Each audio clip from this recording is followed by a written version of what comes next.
नौज़ादा ख़ानदान खामोश है, उनकी बेबसी समझते हैं या हिकमत अमली। वो तो ज़ाहिर है वो फारूक के भी खिलाफ है, वो बिलाल कैनी के भी खिलाफ है, दोनों से नफरत करते हैं, वो तो इनके साथ नहीं चलेंगे।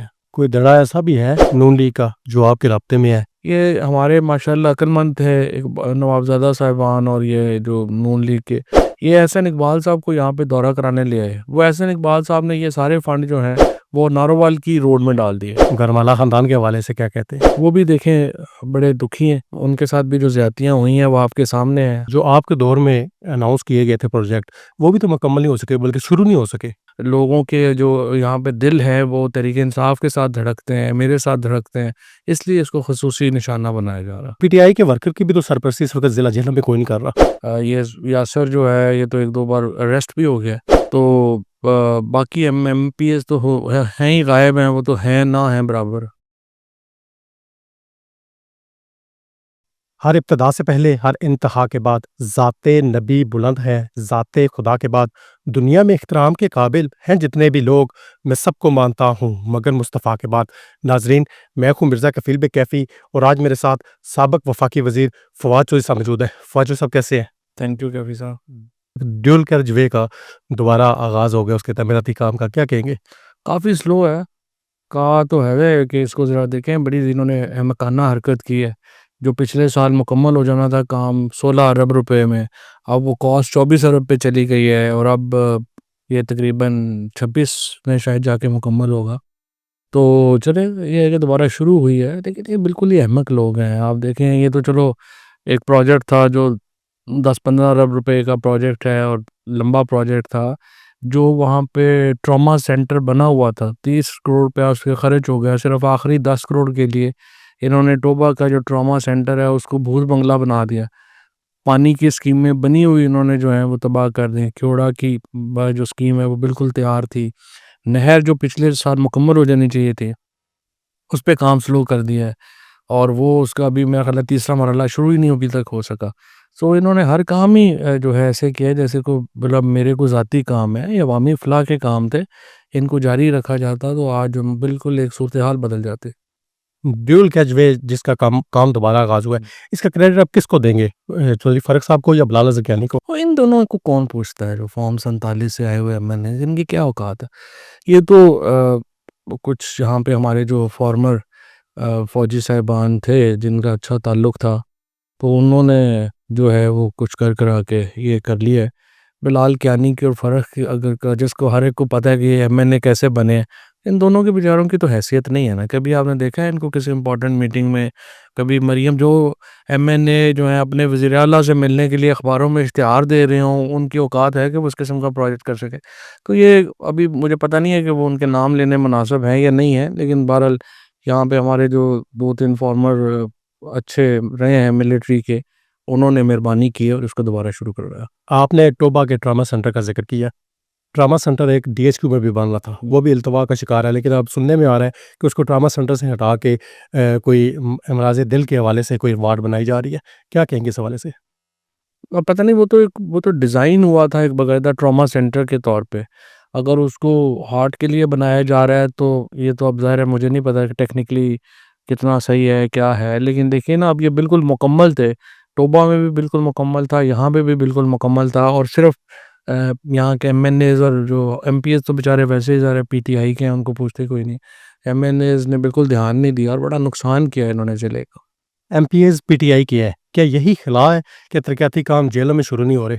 MNA तो PMLN के हैं ना, तो वो करा लें। MPs को तो चलो ये बेचारे रोज़ जो हैं वो ये यासर जो है ये तो एक दो बार अरेस्ट भी हो गया, तो बाकी MPs तो हैं ही गायब हैं, वो तो हैं ना हैं बराबर। लेकिन सेहत के हवाले से अगर बात की जाए तो अद्वियात की कमी, डॉक्टर्स की कमी आपने पूरी की थी PTI के दौर में, लेकिन आप वो भी क्या कहेंगे, जेहलम वालों को किस चीज़ की सज़ा मिल रही है? यानी तकरीबन पहले तो मैं आपको बताऊं कि हमने तकरीबन यहाँ पे 7300 जो असामियाँ थीं जो उस वक़्त खाली थीं और हमने पूरी की थी और तमाम जो मेरा ख़्याल है हमारे तकरीबन यहाँ पे जो बेसिक हेल्थ यूनिट्स थे 100% चालू हो गए थे और उनमें दवाइयाँ हर चीज़ जो है वो आ गई थी। बड़ी बदकिस्मती है कि वो भी वापस जो है वो चली गई। यहाँ पे देखें एक तो पूरे मुल्क को ही सज़ा मिल रही है, जेहलम अकेला नहीं है, पूरे मुल्क को ही सज़ा मिल रही है। ایک انتہائی انکمپیٹنٹ گورنمنٹ کی، جس کا نہ کچھ سر ہے نہ پیر ہے، جن کو بیوروکریسی صرف چلاتی ہے، اور اس کی وجہ سے پاکستان میں خلا ہے۔ جہلم میں تو چونکہ ظاہر ہے یہ سمجھتے ہیں کہ یہ میرا ضلع ہے، اور لوگوں کے جو یہاں پہ دل ہے وہ تحریک انصاف کے ساتھ دھڑکتے ہیں، میرے ساتھ دھڑکتے ہیں، اس لیے اس کو خصوصی نشانہ بنایا جا رہا۔ جہلم میں دینا سہاوا تجاوزات کے خلاف آپریشن ہوئے ہیں، کیا سمجھتے ہیں؟ بازار کھلے کھلے نظر آتے ہیں، آپ کے مطابق یہ آپریشن کیسے رہے؟ یہ جو تجاوزات کا آپریشن ہے نا، اس کے حصہ ہے ایک ایکچولی ورلڈ بینک کا پروگرام ہے اس کا۔ اب پرابلم یہ ہے کہ یہ جس طرح سے پیسے ضائع کر رہے ہیں، اور جس طرح سے یہ قرضے ہیں دوبارہ یہ آپ نے واپس کرنے ہیں، اور تقریباً $200 ملین کا یہ قرضہ ہے جو پنجاب حکومت کو ابھی ملا ہے، اور اس کے تحت آپ کو یاد ہوگا کہ میں نے جہلم میں ایک تقریب بھی کی تھی جس میں ہم نے کہا تھا کہ یہ مشینیں آئیں گی، اور وہ ظاہر ہماری حکومت چلی گئی تو اس کو پھر سال ڈیلے سے اب یہ پیسے ان کو مل گئے ہیں۔ لیکن جس طریقے سے یہ ضائع کیے جا رہے ہیں، یہ سارے ہر چیز ریورس ہو جائے گی، واپس آ جائے گا، آپ دیکھیں گے ود ان این ایئر۔ تو اس کی کوئی اسکیم نہیں ہے اس کے پیچھے۔ لیکن سب جو آپ کے دور میں اناؤنس کیے گئے تھے پروجیکٹ، جیسے تفریح کے لیے ایک پروجیکٹ اناؤنس کیا گیا تھا قلعہ ارطاس سے ٹلہ تک چیئر لفٹ، وہ بھی تو مکمل نہیں ہو سکے بلکہ شروع نہیں ہو سکے۔ انہوں نے آ کے سارے پیسے روک لیے ہیں۔ یہ وہ پیسے تھے ایکچولی جو ورلڈ بینک کی طرف سے جو پیسے آ رہے تھے وہ انہوں نے آگے دینے تھے، تو وہ ورلڈ بینک سے آتے ہوئے جو ڈیلے ہوا ہے اس کی وجہ سے یہ رکے، اور اب انہوں نے اس کو ڈائیورٹ کر دیا دوسرے ضلعوں میں۔ جیسے یہ ہماری یہ ڈول کیریج وے ہے، یہ ہمارے ماشاءاللہ عقل مند تھے نوابزادہ صاحبان، اور یہ جو نون لیگ کے، یہ احسن اقبال صاحب کو یہاں پہ دورہ کرانے لے آئے۔ وہ احسن اقبال صاحب نے یہ سارے فنڈ جو ہیں وہ نارووال کی روڈ میں ڈال دیے، اور وہ نارووال کی روڈ اب بن بھی گئی ہے۔ یہ ایکچولی انہوں نے تو یہ کیا نا ماشاءاللہ۔ نوزادہ خاندان کی آپ نے ذکر کیا، وہ بھی خاموش ہے، ان کی بے بسی سمجھتے ہیں یا حکمت عملی؟ نون لیگ کی جو اصل سچی بات تو یہ ہے کہ جو نون لیگ کی اپنی ورکرز ہیں اور قیادت ہے، وہ بھی اتنی ہی نالاں ہے اس حکومت سے جتنی کہ پی ٹی آئی ہے۔ سو یہاں بھی اگر آپ دیکھیں تو جو نون لیگ کی جو ٹریڈیشنل گیدرنگ ہے یا جو ٹریڈیشنل ورکر ہے، وہ تو ظاہر ہے وہ فاروق کے بھی خلاف ہے، وہ بلال کینی کے بھی خلاف ہے، دونوں سے نفرت کرتے ہیں، تو وہ تو ان کے ساتھ نہیں چلیں گے۔ تو جب تک یہ ایک ظلم کا جبر کا ایک سسٹم قائم ہے تو یہ برداشت کر رہے ہیں، اور یہ بلال کینی کا اور فاروق کا آخری الیکشن تھا۔ کوئی دڑا ایسا بھی ہے نون لیگ کا جو آپ کے رابطے میں ہے یا آپ کے ساتھ شمولیت کرنا چاہتا ہے؟ پورا جہلم کے سارے لوگ جو ہیں وہ میرے ساتھ رابطے میں ہیں، اور جب اپروپریٹ ٹائم آئے گا اور ہم دوبارہ انشاءاللہ شروع کریں گے، آپ کو نظر آئے گا یہ ون وے ہوگا۔ گرمالا خاندان کے حوالے سے کیا کہتے ہیں؟ وہ بھی دیکھیں بڑے دکھی ہیں، ان کے ساتھ بھی جو زیادتیاں ہوئی ہیں وہ آپ کے سامنے ہیں۔ ہر ایک کو پتہ ہے کہ ندیم خادم کو کہا گیا تھا کہ مجھے پیسے دیں ہمیں اگر آپ نے الیکشن جیتنا ہے تو، اور اس نے اچھا کیا، اس نے پیسے نہیں دیے، اور اچھا کیا اس سسٹم سے باہر ہے۔ تو یہ سارے عزت دار لوگ ہیں، نوابزادہ فیملی ہو، چودھری ندیم خادم چودھری خادم صاحب ہوں، اللہ ان کو اور زندگی دے، یہ سارے بڑے عزت دار لوگ ہیں، اور وہ اس نظام کا حصہ نہیں ہیں، تو انہیں شکر کریں، صبح 2 نفل پڑھا کریں کہ وہ اس گندے نظام کا حصہ نہیں ہے۔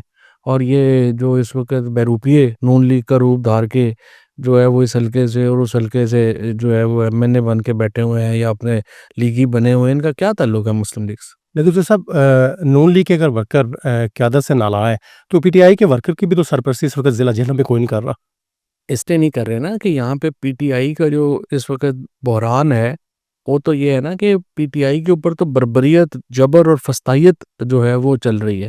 آپ کے سامنے ابھی ہمارے ورکرز دوبارہ جس طرح سے جو ہیں یہاں سے گرفتار ہوئے، اور یہ آپ کے سامنے ہمارا گھر، یہ لدر گھر جو ہے اس کو توڑا گیا، جس طریقے سے اس وقت تمام لوگ جو ہیں وہ اس وقت ایک یہ بربری۔